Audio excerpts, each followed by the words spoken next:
So this is going to be the ultimate guide to Call of Duty Modern Warfare 2. This is going to cover everything you need to know and give you a bunch of actually very helpful tips to not only level up really fast, get camos quickly, and just perform better in the game overall. But it's going to cover literally everything to get you started and get your foot in the door. The menus of this game are quite complicated and a little bit intimidating, so I'm going to be walking through them with you guys in a very simple and easy to understand way, and just everything we're going to cover will make your experience of Modern Warfare 2 so much more enjoyable.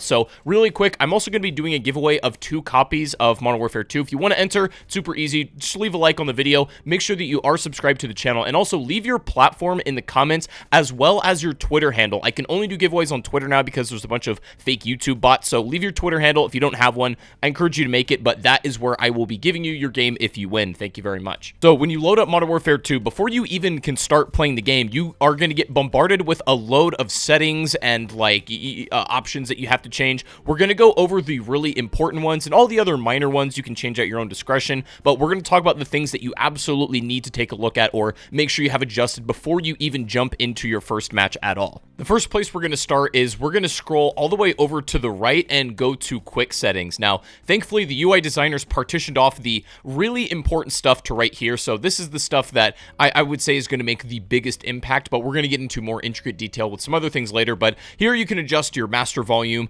and then also whether you're playing on a controller or mouse and keyboard, it will determine that here. And then interestingly, you know, specifically in Modern Warfare 2, you can change different controller mapping layouts based on whatever mode you're playing. So they have different controller presets for DMZ, multiplayer, campaign, etc. And you can change that to whatever you want here. You can literally map any button to any function at all. So just play on whatever you're used to, or if you're brand new, you can play whatever feels most comfortable. You can also change your sensitivities here. Now, this is, again, a big one. There is no universal best sensitivity. It's whatever you're comfortable with. As a general rule of thumb, stick to what you're used to. If in Modern Warfare 2019 you had an 8 sensitivity, you should probably run an 8. It's going to feel very similar here as well, for example. And once you've done that, we're going to head over to your controller settings now. And in this one, there's a few really important things to change. Like, there's a lot of options in here, but only a few really critical ones. So I'm going to recommend that you change your button layout to whatever is most comfortable. Most people play on the default, but for me, I like to change my L1, R1, for example. And I also really like to take off controller vibration and trigger effect. I don't really like that stuff. If you like it on, that's totally fine, but I would say that this is where like your big controller settings are going to be adjusted. Also, I wouldn't really worry changing anything with like ADS sensitivity multipliers or anything like that. All that other stuff is going to be, you know, where it needs to be by default. However, if you click over to advanced controller settings and then you go to aim assist type, you can leave it on default, just whatever like the Modern Warfare aim assist function is, or you can change it to precision or focusing. But the one I really like are either the default, the Modern Warfare one feels fine, or you can change it to the Black Ops aim assist, and I find this one to be the most optimal for me personally. The differences are quite minor, but all of the adjustments between these aim assist types mostly have to do with where and how much the slowdown effect applies. So if you're closer to the target, for example, sometimes the precision one is a little bit better. This is maybe for more accurate players, or so the game says, but the Black Ops one, to me, I'm not sure exactly why, but it feels to be the most optimal. Either that or just the default Modern Warfare one, which is what most people are probably going to play on, is completely fine. All of this other stuff in regards to input dead zones, custom sensitivities, stuff like that per zoom, that is something you should work on at your own discretion. Leave it on default if you aren't really concerned about that stuff. I don't think it's super important. And then all of the movement behaviors by default for the most part are what I would say is going to be optimal. But there are 2 things I would change. I take off grounded mantle and automatic airborne mantle. Basically, this allows you to jump shot regardless of where you are in the map, and it will not like automatically mantle onto an object that you really don't want to, and then, you know, interrupting your gunfight. That can get really annoying. So I turned all of that stuff off. It just means you have to actually double tap a jump input to, you know, mantle something, but it gives you more control over how you move. So I am going to recommend for players who would like to exercise more of that, like autonomous control, to take those things off. And then something else to adjust is your weapon mount exit delay. It's going to be on like medium or default, but change this to short, because this actually allows you to get off of objects looks quicker. You don't have to input it for quite as long, so you're not stuck on objects. I'm not really sure why it's on medium. Just change it to short, and that seems to be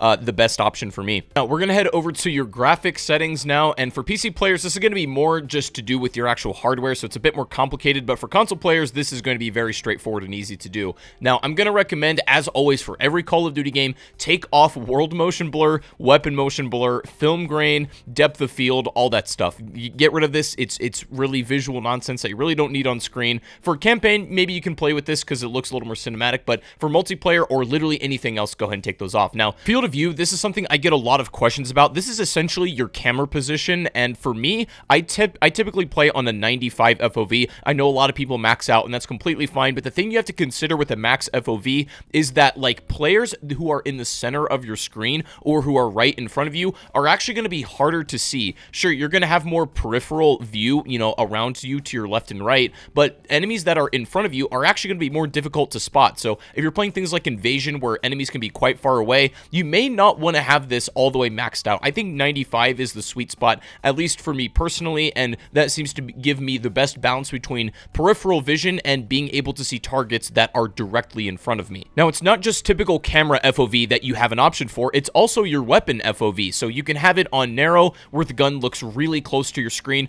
I wouldn't recommend this because it takes up a lot of room and it actually might cause you to miss some, like, visual, you know, cues. You might actually miss enemies sometimes. Or I have mine on default. That's completely fine. If you have it on wide, your gun is going to appear farther away from your face, but it is just totally a visual thing. It's not actually really going to affect much in gameplay. You can hop into a custom match or something and just play around with what feels and looks the best to you, but I am going to recommend some kind of sweet spot for your FOV. You can max out if you really want to, but just be sure that you're conscious of the trade-off that comes along with that. Okay, now let's head over to audio settings. We're almost done with settings, but let's get through this. The only thing you really need to change are your audio mix to whatever you're listening on, and then master volume. Everything else you can kind of leave alone in audio. But head over to interface now, and the one thing I'm definitely going to recommend you change is color customization. By default, it's going to be on a, you know, red-blue sort of color palette, but if you have, like, color blindness or literally anything else, or even you just want to customize the colors, that's what I like to do. You can change what literally every element, from your own, like, player icons to team to party, enemy, etc. You can even make your own colors in these for, you know, whatever element you want it to represent. So this is only going to apply for your screen. I think that goes without saying, but you can customize these colors to whatever you like. It goes for, like, your minimap, your actual icons in game, stuff like that. There is an option to change the world color intensity as well. This will change not only the way the menu looks, but I would say you don't really need to worry about that for 99% of players, but I would strongly suggest at least customizing the color palette. It's a really fun thing to do. Alright, and last but not least, as far as important settings go to the bottom of interface and make sure your minimap shape is on square. You can have it on round if you really like that, but square gives you more surface area to work with. And then last but not least, head over to the bottom of interface, and there's this really interesting setting for a center dot that will be at the center of your screen at all times. It's going to be off when you take the game out, but I play with it on, and I really like it. It is by no means required, but it says it's to help alleviate motion sickness, but I actually think it does a lot to help with aim, and you can see that, like, there's the center dot whether you're ADS or not. It just really helps to orient me in game, and I think it's a really helpful setting that a lot of people probably don't even know exists. So now with your settings all good to go, you can finally jump into game, and once you've ranked up enough to get custom loadouts, this is where the meat and potatoes of this game is to be found. So you can start, customizing your loadout, and you're going to notice with the attachment system, it's going to be very similar to the Gunsmith that we've had in both Modern Warfare 2019, Cold War, Vanguard, etc., and you will unlock attachments by ranking up that particular weapon. But you're also going to notice some attachments are not unlocked with that weapon. You're going to have to use something else to get some of the others. For example, maybe to get some of the final few stocks, you have to rank up an SMG or something to use it on your AR. But when you have, some attachments unlocked, if you want to try them out before bringing them into game, there is a sort of firing range option where once you select an attachment, you can hold triangle or whatever it is for your input, and you can go over to the firing range, and this just allows you to literally test out your build, and you can see if you like it or not. Put some bots at various ranges so you can see how it feels, and then you can adjust it accordingly. Something to keep in mind with the Gunsmith is you can see the attachments, what they provide you in terms of benefit and also trade-off. Mostly all of the attachments do decrease your ADS speed, which is a very important thing. So sometimes, I'm going to get into more detail probably in a future video, but sometimes the best attachment is no attachment at all. And it's really strange, but again, you can sort of pick and choose with, what stats and attributes you want to strengthen, in which, you're willing to trade off. But once you've gotten a primary weapon and a build with attachments you like and you're comfortable with, as soon as you max rank that gun, so when it's completely leveled up in terms of weapon XP, you will now get access to attachment tuning. Now, it's really funny, at the time of me recording this video, Infinity Ward had to completely remove this function as it was causing game crashes. So if you're watching this right now, attachment tuning is not in the game, even if your weapon is max leveled. But as soon as they bring it back, this is how it's going to work. You can go into each individual attachment and actually change on a slider scale which attribute you want it to lean into its strength. So for example, you can max out the ADS speed of this particular attachment, or you can make it, very good at hip recoil control and really tune that for that specific attribute. It's a really neat system. You can do that for just about every attachment, of course, when they bring the setting back. But that's going to allow for a lot of customization that we're going to get into in future content. Okay, so now the thing you're probably thinking is like, okay, that stuff sounds great, but I'm a low level and I don't have access to any of this stuff. How can I rank up quickly? So don't worry, I've got you with a very quick method to rank up, and this is going to help you acquire attachments quickly and also work into camos. And if you want to start grinding those, we're going to get into that. Thankfully, there is a playlist that you can rank up absurdly fast. If you play Invasion, this is the mode that has both human players and bots. It's like a large scale thing. If you bring new weapons into here that are level 1, and let's say you have a double weapon XP token, absolutely use it here, because the bot kills are worth the same amount of XP as a real player in the 6v6 format, and I'm pretty sure real players in Invasion are worth like 5 times that. Like, you get absurd XP in this mode, and you can play it in a way where if you run all the way back to the enemy spawn, if you go on a massive flank route, you can catch the bots spawning off the helicopter and just wipe them out, and you get like literally insane XP. You can bring a weapon to max level in this Invasion mode in probably about 30 minutes if you have double weapon XP, and maybe 1 hour if you don't. But either way, it's insanely quick just for, typical ranking up and also weapon XP. That's primarily what it's used for.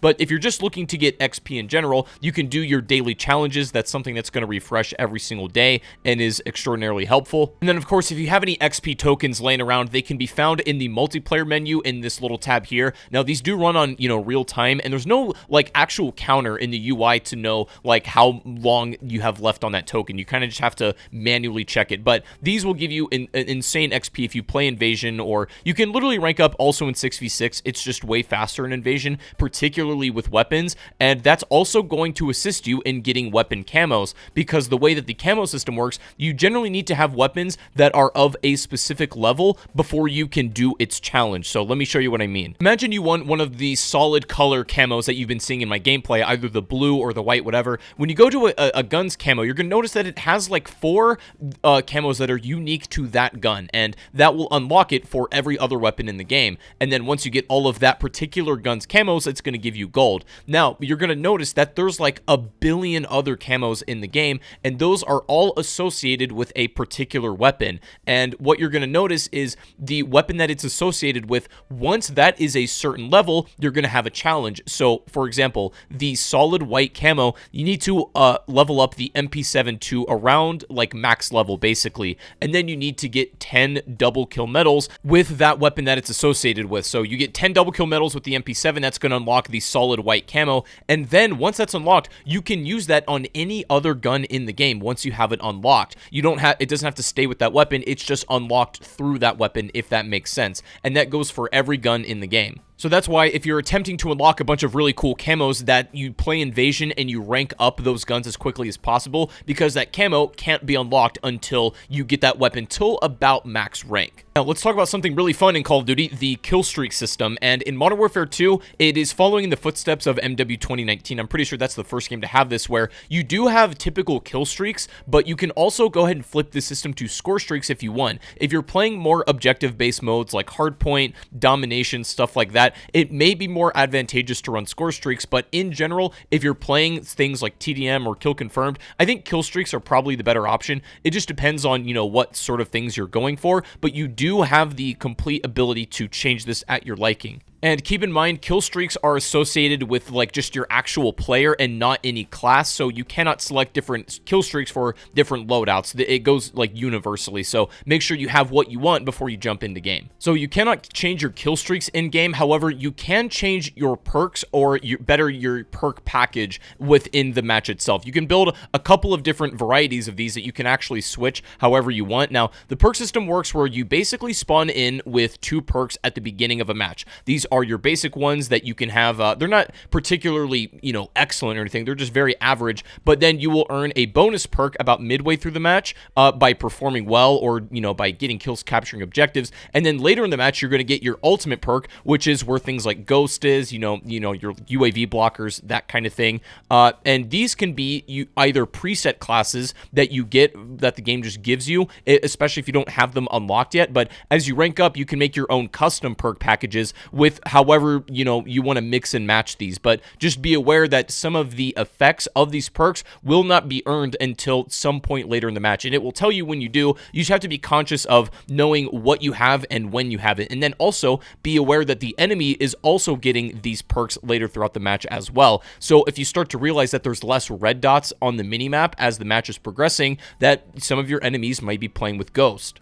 And then besides perks, you can also select a field upgrade, which you can actually put on 2 if you're ranked up, but it will make you select between the 2 in the match. So I recommend just 1 for now and finding the one you like the best. But this is an earnable bonus equipment that you'll get in-game that you can use to, further assist you. And by that point, you should have a totally customized class that is built for you. And then from here, as you continue to rank up and earn more equipment and weapons and attachments, you can customize your loadouts and, make classes that are really specified to your exact playstyle. And feel free to explore other multiplayer modes at this point and, really dive deep into everything this game has to offer. The game's basically yours at this point, so I just wanted to help you get your foot in the door and understand the basic systems of Modern Warfare 2 and make the experience as easy to digest as it can be. Either way, though, I hope this helped, and if you learned anything from this video, I would really appreciate a thumbs up. If not because it helped you, but because I'm a YouTuber and I need validation. No, I'm just kidding. But anyways, yeah, subscribe to the channel if you enjoyed and you would like to see more content. There's going to be, plenty more where that came from. But have a great rest of your day. Enjoy the game, and I will see you guys in the next one. Peace out.